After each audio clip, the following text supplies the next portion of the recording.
உருவாய் அருவாய் உளதாய் இலதாய் மறுவாய் மலராய் மணியாய் ஒளியாய் கருவாய் உயிராய் கதியாய் விதியாய் குருவாய் வருவாய் அருள்வாய் புகனே. அனைவருக்கும் வணக்கம். இந்த 2024 ஆண்டில் கன்னி ராசிக்காரர்களுக்கு எப்பொழுது அதிர்ஷ்டம் ஏற்படும் என்பதை பற்றி பார்ப்போம். கோச்சார அடிப்படையில கிரகங்கள் எல்லாம் கன்னி ராசிக்காரர்களுக்கு நல்லபடியாகத்தான் இருக்கு. அதாவது சனீஸ்வர பகவான் 6ஆம் இடமான சத்ருஸ்தானத்துல ஆட்சி பலம் பெற்றிருக்காரு.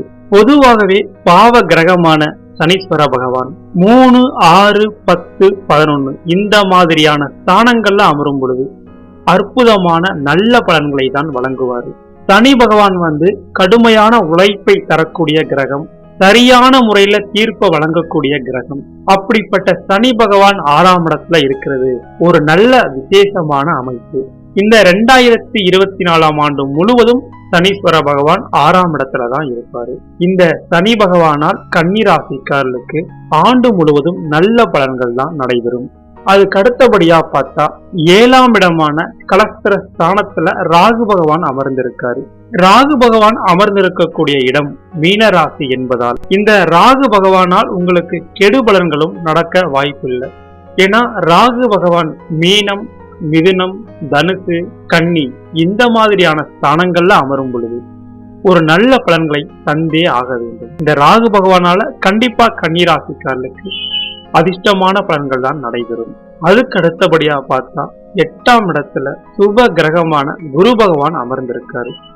8ஆம் இடம்ன்றது அஷ்டமஸ்தானம். இந்த அஷ்டமஸ்தானத்துல குரு பகவான் இருக்கிறது அவ்வளவு சிறப்பானது அல்ல. பொதுவாகவே குரு பகவான் 2, 5, 7, 9, 11 இந்த மாதிரியான ஸ்தானங்கள்ல அமரும் பொழுது அற்புதமான பலன்களை வழங்குவார்.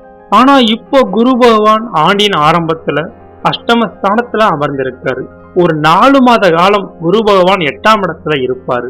மே மாதத்திற்கு பிறகு குரு பகவான் 9ஆம் இடத்துக்கு போயிடுவாரு. இந்த குரு பகவான் 9ஆம் இடத்துக்கு வரும் பொழுது கண்டிப்பாக கன்னி ராசிக்காருடைய வாழ்க்கையில மிகப்பெரிய அதிர்ஷ்ட பலன்கள் நடைபெறும். சனி பகவானும் நன்மை செய்வாரு, ராகு பகவானும் நன்மை செய்வாரு. மே மாதத்திற்கு பிறகு குரு பகவானும் உங்களுக்கு முழுக்க நல்ல பலன்களை தந்தே தீருவார்.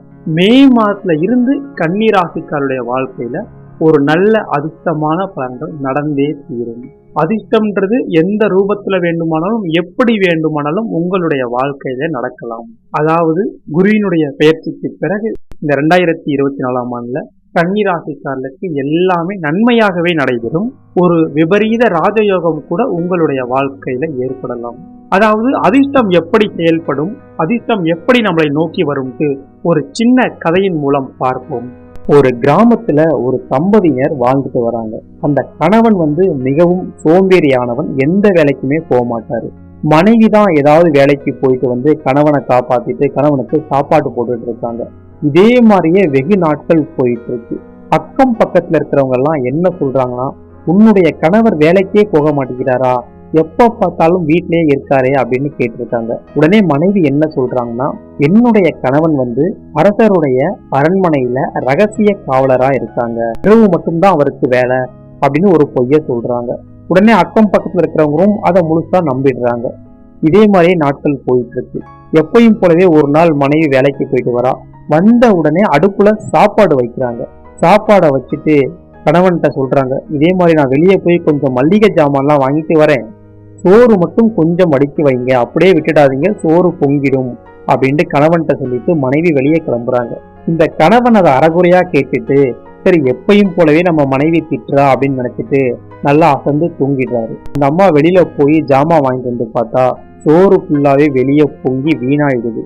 வேகமா ஓடி சோறை வடித்து வைக்கிறாங்க. உடனே கணவன்கிட்ட போய், நான் உங்கள்கிட்ட சொன்னது ஒரு சின்ன வேலை தான், இந்த சோறை மட்டும்தான் நான் வடிக்க சொன்னேன், நீங்க அதை கூட செய்யாம இவ்வளவு சோம்பேறித்தனமா தூங்கிட்டு இருக்கீங்களே அப்படின்னு மனைவி பொறுமையா தான் கேட்கிறாங்க. உடனே அந்த கணவன் என்ன சொல்றான்னா, நானும் சாதாரண வேலை செய்யல, ஒரு மிகப்பெரிய வேலை செஞ்சிருக்கேன், என்னுடைய ஒத்த கையால 100 பேர்த்த கொன்னு இருக்கேன் அப்படின்னு அவர் சொல்றாரு. உடனே மனைவி ஆச்சரியமா, என்ன 100 பேர்த்த கொன்னீங்களா அப்படின்னு கேக்குறாங்க. ஆமா, இங்க பாரு அப்படின்னு காட்டுறாரு. பார்த்தா 100 கொசுவை கொன்னு இருக்காரு. தன்னுடைய ஒத்த கையால 100 கொசுவை கொண்டு இருக்காரு. அதை தான் அவருடைய கணவர் மிக பெருமையா அந்த மனைவி கிட்ட சொல்லியிருக்காரு. உடனே மனைவி இதை கேட்டுட்டு, வெளியே யார்கிட்டையும் சொல்லிடாதீங்க, ரொம்ப கேவலமா நினைப்பாங்க, நான் வேற உங்களை மிகப்பெரிய வீரன்லாம் சொல்லிட்டு இருக்கேன் அப்படின்னு சொல்லிட்டு எப்பயும் போலவே மனைவி கிளம்பிடுறாங்க. இது அக்கம் பக்கத்துல இருக்கிற ஒரு பெண்மணி கேட்டுட்டு, ஒத்த கையால 100 பேர்த்த அடித்து கொன்ன வீரன் அப்படின்னு நினைச்சிட்டாங்க. அப்படின்னு நினைச்சிட்டு இவருடைய புகழ் அப்படியே ஸ்ப்ரெட் ஆகி எல்லா பக்கமும் பரவ ஆரம்பிக்குது. நாடு முழுவதுமே பரவுது, ஒத்த கையால 100 பேர்த்த கொன்ன வீரன் அப்படின்ட்டு எல்லா பக்கமே ஃபுல்லா பரவிடுது. கடைசியில அரசருடைய காதுக்கு இந்த விஷயம் போகுது. அப்போ அந்த நாட்டுல ஒரு மிகப்பெரிய கொள்ளை கூட்டம் வந்து அந்த நாட்டையே ரொம்ப அச்சுறுத்துது. இரவு நேரங்கள்ல ரொம்பவே கொள்ளை பண்றது, இந்த மாதிரியான வேலைகள் எல்லாம் பண்ணிட்டு இருக்காங்க. உடனே அரசர் கூட்டம் போட்டு என்ன சொல்றாருன்னா அமைச்சர்கள்ட்ட, இது மாதிரி அந்த கொள்ளை கூட்டங்களை பிடிக்க ஏதாவது ஐடியா சொல்லுங்க அப்படின்ட்டு ஒரு கூட்டம் போயிட்டு இருக்கு. உடனே அமைச்சர் என்ன சொல்றாருன்னா, நம்மள்ட்ட தான் ஒரு மிகப்பெரிய வீரன் இருக்காரு, நம்ம ஊர்லயே ஒரு மிகப்பெரிய வீரன் இருக்காரு, அவருடைய ஒத்த கையால 100 பேர்த்த கொன்ன வீரன் இருக்காரு, அவரை வச்சு இந்த கொள்ளை கூட்ட கும்பலை நாம விரட்டுவோம் அப்படின்னு சொல்றாரு. உடனே அரசருக்கும் ரொம்ப சந்தோஷம். சரி, ஓகே, அவரையே கூட்டிட்டு வாங்க, அவரை வச்சு கொள்ளை கூட்டத்தை விரட்டலாம் அப்படின்ட்டு உடனே அரண்மனை காவலர்கள் எல்லாருமே நேரடியா அவங்க வீட்டை நோக்கி போயிடுறாங்க. போயிட்டு இது மாதிரி அரசரை உங்களை கூப்பிடுறாங்க அப்படின்ட்டு அந்த சோம்பேறி கிட்ட போய் சொல்றாங்க. அவர் உடனே எழுந்து, நான் எந்த தப்புமே பண்ணலையே, நான் வாட்டி செவனேன்னு வீட்டுல இருக்கேன், நான் ஏன் அரசரை வந்து பார்க்கணும் அப்படின்னு கேட்கிறாரு. உடனே அவர் என்ன சொல்றாருன்னா, நீங்க தான் ஒத்த கையால 100 பேர்த்த கொன்ன வீரனாச்சு, ஏதோ அரசர் உங்கள்கிட்ட பேசணுமா, வாங்க அப்படின்னு சொல்றாரு. இவரும் சரி ஓகே, கூப்பிடுறாரு, நாம சோம்பேறின்னு தெரியாம நம்மளை மிகப்பெரிய வீரன் நினைச்சு அரசர் கூப்பிடுறாரு, சரி போய் என்னதான் கேட்போம் அப்படின்ட்டு அவரும் கிளம்பி போறாரு. போனவருக்கு அங்க ராஜ மரியாதை, எல்லாருமே 100 பேர்த்த கொன்ன வீரன் வாழ்க வாழ்க அப்படின்ட்டுலாம் கோஷம் போடுறாங்க. எல்லாருமே இவருக்கு மரியாதை கொடுத்து அரசர் முன்னாடி நிப்பாட்டுறாங்க. அரசர் இவரை பார்த்து, வீரனே, உன்னால எனக்கு ஒரு மிகப்பெரிய காரியமாகணும், நம்மளுடைய நாட்டையே இரவு நேரங்கள்ல ஒரு கொள்ளை கும்பல் ரொம்பவே அச்சுறுத்துது, நீங்க தான் அவங்கள எப்படியாவது விரட்டணும் அப்படின்னு சொல்றாரு. உடனே இந்த சோம்பேறி என்ன பண்றாருன்னா, நாமளே ஒரு சோம்பேறி, நம்மளை போய் இவர் மிகப்பெரிய வீரன் நினைச்சு இந்த மாதிரியான பொறுப்பை கொடுக்குறாரு அப்படின்ட்டு ஒரே மனசுக்குள்ள ரொம்பவே புலம்புறாரு. சரி, இதோட நம்ம கதை முடிஞ்சிச்சு அப்படின்னு நினைச்சு உடனே அரசர்கிட்ட சொல்றாரு, எனக்கு ஒரே ஒரு குதிரை மட்டும் தாங்க அப்படின்னு அரசர்கிட்ட கேட்கிறாரு. அரசரும், இன்னும் ஒரே ஒரு குதிரை மட்டும் போதுமா, படை வீரர்கள்லாம் உங்களுக்கு தேவையில்லையா அப்படின்னு சொல்றாரு. உடனே அமைச்சர் இருந்துட்டு, அவர் தான் ஒத்த கையால 100 பேர்த்த கொன்ன வீரனாச்சு அப்படின்ட்டு கொஞ்சம் ஏற்றி விடுறாரு. உடனே அரசரும், சரி ஓகே, நீங்க கேட்ட மாதிரியே ஒரே ஒரு குதிரையை தரேன், எடுத்துட்டு போங்க அப்படின்ட்டு குதிரையோட அந்த சோம்பேறியை வழி அனுப்புறாரு. அந்த சோம்பேறியும் குதிரையை எடுத்துட்டு நேரா வீட்டுக்கு வரான். வந்தவன் தன்னுடைய மனைவி கிட்ட எல்லாத்தையுமே சொல்றான். இது மாதிரி அரசர் என்ன மிகப்பெரிய வீரர்னு நினைச்சிட்டு இருக்காரு, ஒரு கொள்ளை கூட்ட கும்பலை என்ன வச்சு துரத்த சொல்லியிருக்காரு, இதோட என் கதை முடிஞ்சிச்சு, நீ பேசாம போய் கொஞ்சம் உங்க அம்மா வீட்டுல இரு, நான் இந்த குதிரையோட எங்கேயாவது ஓடி போய் தலைமறைவா இருக்கிறேன், அதுக்கப்புறம் நம்ம கொஞ்ச நாள் கழிச்சு சேரலாம் அப்படின்னு சொல்றாரு மனைவி கிட்ட. மனைவியும் வேற வழி இல்லாம, சரி ஓகே, நீங்க போறதான் போறீங்க, நான் கொஞ்சம் உங்களுக்கு தின்பண்டங்கள்லாம் செஞ்சு தரேன், அந்த தின்பண்டங்களை எடுத்துட்டு நீங்க போங்க அப்படின்ட்டு நிறைய தின்பண்டங்கள் எல்லாம் செஞ்சு கட்டி தராரு கணவர்கிட்ட. கணவனும் அந்த தின்பண்டங்களை வச்சுட்டு குதிரை மேல ஏறி சவாரி செஞ்சுட்டு போறாரு. இந்த சோம்பேறிக்கு என்ன தோணுச்சுன்னா, சரி எப்படி இருந்தாலும் நாம சாகதான் போறோம், இதுக்கு நாம அரசர்கிட்ட சாகணும், இல்ல அந்த கொள்ளை கும்பல்கிட்ட சாகணும், பேசாம விஷம் குடிச்சு செத்தரலாம் அப்படின்னு நினைச்சு அந்த தின்பண்டங்கள் ஃபுல்லா விஷமா கலக்கிறாரு. கலக்கி அப்படியே மூட்டையை கட்டி அப்படியே சவாரி செஞ்சுட்டு ஒரு காட்டுக்குள்ள போறாரு. போறவருக்கு கொஞ்சம் ஒரே டயர்ட் ஆயிடுச்சு. சரி, நாம எப்படி இருந்தாலும் சாக போறோம், நைட்டு ஃபுல்லா இங்க தூங்கிட்டு காலையில தின்னுட்டு செத்தரலாம் அப்படின்ட்டு கீழே ஒரு மரத்துக்கடையில இறங்கி உட்காராரு தின்பண்டங்களோட. இரவு நேரத்துக்கு நல்லா அசந்து தூங்குறாரு. தின்பண்டங்கள் வாசம் அப்படியே மூக்க நுழைச்சு இரவு நேரங்கள்ல அந்த திருடர்கள் கும்பல் எல்லாருமே இவரை நோக்கி வராங்க.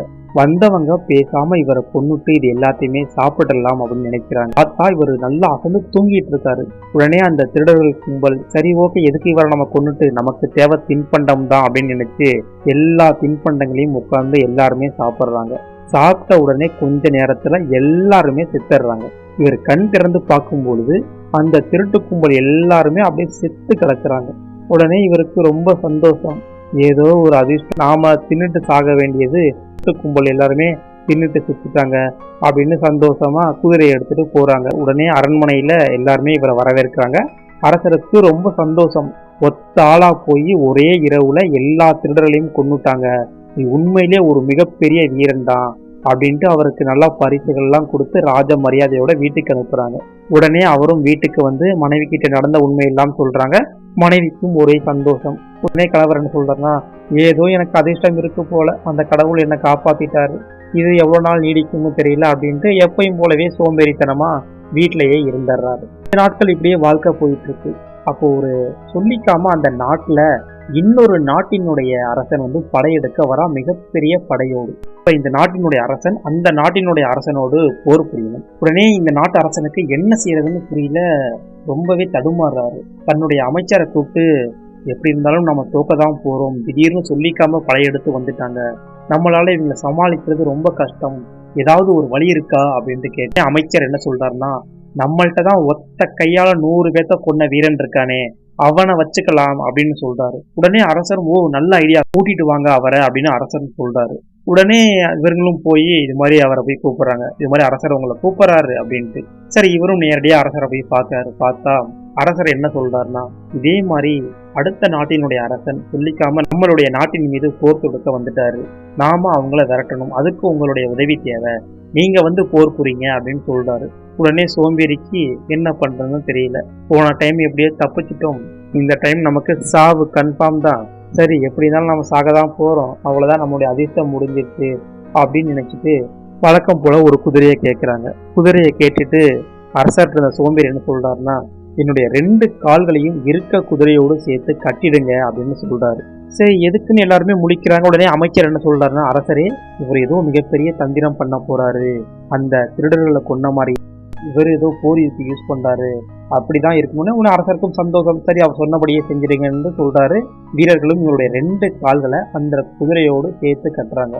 உடனே அரசர்கிட்ட சோம்பேறி என்ன சொல்றாருன்னா, நான் முதல்ல போறேன் போருக்கு, நான் போயிட்டு ஒரு அரை மணி நேரம் கழித்து நீங்க வாங்க அப்படின்ட்டு இவர் சொல்றாரு. அரசரும் அதுபடியே ஓகே அப்படின்ட்டு சொல்றாரு.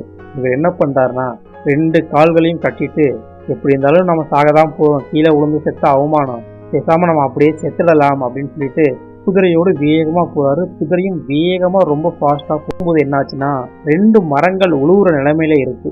அந்த உழுவுற நிலைமையில இருக்கும்போது இவர் அந்த குதிரையை கிராஸ் பண்ணும்போது லைட்டா இவருடைய வால்ல 2 மரங்களும் மாட்டிக்குது. 2 மரங்களும் மாட்டி குதிரை வேகமா போறதுனால 2 மரங்களும் இவர் கூடயே சேர்ந்து இழுத்துட்டு வருது. நேரடியா அந்த அரசரை நோக்கி குதிரை போயிட்டு இருக்கு, வேகமா ரொம்ப ஃபாஸ்டா. அந்த நாட்டு அரசன் கேட்கிறாங்க, ஒரு காடே நம்மளை நோக்கி போர் புரித வர மாதிரி இருக்கு, இவன் அவ்வளோ பெரிய வீரனா அப்படின்ட்டு அந்த அமைச்சர்கிட்ட கேட்கிறாரு. அந்த அமைச்சர் என்ன சொல்றாருன்னா, ஆமா அரசரே, இவரை பத்தி நான் கேள்விப்பட்டிருக்கேன், ஒத்த கையால 100 பேத்த கொன்ன வீரனா, இப்ப வேற ஒரு காடே நம்மளை வேற கொல்ல வந்திருக்கு, இவரை நம்ம சமாளிக்கிறது கஷ்டம், பேசாம இப்படியே போயிடலாம் அப்படின்ட்டு சொல்றாரு. சரி ஓகே, அரசரும் கேட்டு பின்வாங்கிட்டு உடனே தன்னுடைய படையை எல்லாத்தையுமே கிளப்பிட்டு உடனே கிளம்பி போயிடுறாங்க. உடனே இவர் வேகமா அந்த காடோட போய் ஒரு இடத்துல வந்து அப்படியே நின்றுறாரு. இந்த குதிரையும் வேகமா போய் 2 மரங்கள் கீழே விழுந்து ஒரு இடத்துல நின்றுது. அதற்கு அரை மணி நேரம் கழிச்சு இந்த அரசனுடைய படைகள் எல்லாம் வருது. வந்து பார்த்தா அங்க எந்த கும்பலுமே இல்லை, அந்த அரசருமே இல்லை, எல்லாருமே தெரிச்சு ஓடிட்டாங்க. உடனே இந்த அரசருக்கு ரொம்ப சந்தோஷம். உடனே இவரை பார்த்து, வீரனே நீ உண்மையிலே ஒரு மிகப்பெரிய வீரன், நீ ஒத்தாளா நடக்க வேண்டிய போரையே விரட்டிட்ட, நீ உண்மையிலே வீரன்னு சொல்லி மிகப்பெரிய அளவுல பாராட்டி மீண்டும் பல பரிசுகளை தரார். இந்த கதையிலிருந்து நாம என்ன புரியுதுன்னா, அதிர்ஷ்டம்ன்றது நமக்கு எந்த வழியில வேணாலும் வரலாம். ஒருத்தனுக்கு நல்ல நேரம் ஸ்டார்ட் ஆயிடுச்சுன்னா கண்டிப்பாக எல்லாமே நன்மையாகவே முடியும். எவ்வளவு பெரிய சோம்பேறியாக இருந்தாலும் கிடைக்க வேண்டிய அதிர்ஷ்டம் கிடைத்தே தீரும். இந்த கதையின் மூலம் நமக்கு தெளிவா புரியுது. இவன் எவ்வளவு பெரிய சோம்பேறியாக இருந்தாலும் இவருக்கு கிடைக்க வேண்டிய அதிர்ஷ்டத்தால் இவர் நல்ல நிலைமையில இருக்காரு, கெட்ட பேரை இல்லாம சகல வசதியோடு வாழ்ந்தாரு. இதுக்கு பேர் தான் விபரீத ராஜயோகம். ஒரு மிகப்பெரிய அதிர்ஷ்டம் இவரை காப்பாத்திட்டே இருக்கு, கடவுளினுடைய துணை இருக்கு அப்படின்ட்டு சொல்லலாம். அதே போலத்தான் நமக்கு நல்ல நேரம் வரும் பொழுது எல்லாமே நன்மையாகவே நடக்கும். இந்த கதையிலிருந்து நான் என்ன சொல்ல வரேன்னா, உங்களை சோம்பேறித்தனமா இருக்க சொல்லல, எப்பையும் போலவே உங்களுடைய முயற்சிகளை முழுவதுமாக செஞ்சிட்டு இருங்க. கண்டிப்பா கிரகங்களினுடைய ஆசீர்வாதத்தாலும் தெய்வத்தினுடைய அனுகூலத்தாலும் உங்களுக்கு நல்ல அதிர்ஷ்ட பலன்கள் ஏற்படும். நீங்க எதிர்பார்க்க கூடாது, அதுவா உங்களை தேடி வரும். அந்த வாய்ப்பை மட்டும் நீங்க சரியா பயன்படுத்துங்க. உங்களுடைய வாழ்க்கையில எல்லாமே நன்மையாகவே நடக்கும். அன்பான சகோதர சகோதரிகளே, நாம எல்லா வீடியோலையும் மறுபடி சொல்லக்கூடிய விஷயம் ஒன்னே ஒண்ணுதான். கிரகங்கள் எவ்வளவு வலிமையாக இருந்தாலும் சரி, எவ்வளவு மோசமாக இருந்தாலும் சரி, உங்களுடைய எண்ணம், சொல், செயல், சிந்தனை இது எல்லாமே சரியான முறையில இருக்கணும். இது எல்லாமே சரியான முறையில இருக்கிற பட்சத்துல கண்டிப்பாக உங்களுக்கு நடப்பவை அனைத்தும் நன்மையாகவே நடக்கும். கிரகங்கள் எல்லாம் நல்லா இருக்குன்ட்டு நாம சோம்பேறித்தனமா இருக்கக்கூடாது. அதே போல கிரகங்கள் எல்லாம் மோசமா இருக்குன்ட்டு நாம மனசு உடைஞ்சு போயிடக்கூடாது.